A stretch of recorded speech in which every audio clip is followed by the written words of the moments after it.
నేను మీ దేవుడనైన యెహోవాను. నేను పరిశుద్ధుడను గనుక మీరు పరిశుద్ధులై ఉండునట్లు మిమ్మును మీరు పరిశుద్ధపరచుకొనవలెను.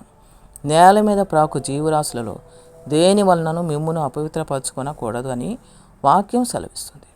మనము సేవిస్తున్న దేవాది దేవుడు పరిశుద్ధుడు కనుక మనము కూడా పరిశుద్ధులై ఉండునట్లు మనలను మనము పరిశుద్ధపరచుకొనవలెను.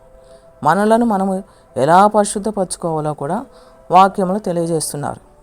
నీతిని అనుసరించి నడుచుచు, యథార్థముగా మాట్లాడుచు, నిర్బంధన వలన వచ్చు లాభమును ఉపేక్షించుచు, లంచము పుచ్చుకొనకుండా తన చేతులను మలుపుకొని, హత్యయను మాట వినకుండా చెవులు మూసుకొని, చెడుతనము చూడకుండా కన్నులు మూసుకొని వాడు ఉన్నత స్థలమున నివసించునని దేవుడు వాక్యం ద్వారా తెలియజేస్తున్నాడు.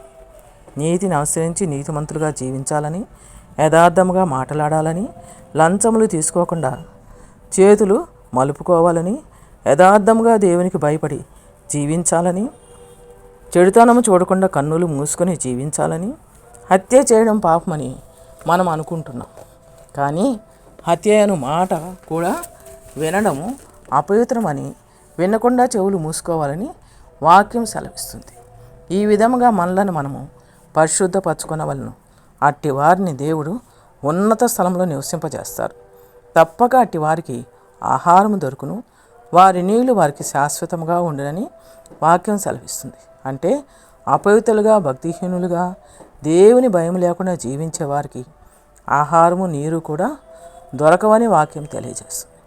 మీ పరలోకపు తండ్రి పరిపూర్ణుడు గనుక మీరును పరిపూర్ణులుగా ఉండెదరు. మనము కూడా వాక్యానుసారంగా ఈ విషయములన్నిటిలో మనలను మనము పరిశుద్ధపరచుకొని పరిపూర్ణులుగా ఉండాలని నేటి దినమున దేవుడు తెలియజేస్తున్నాడు. ఆమేన్.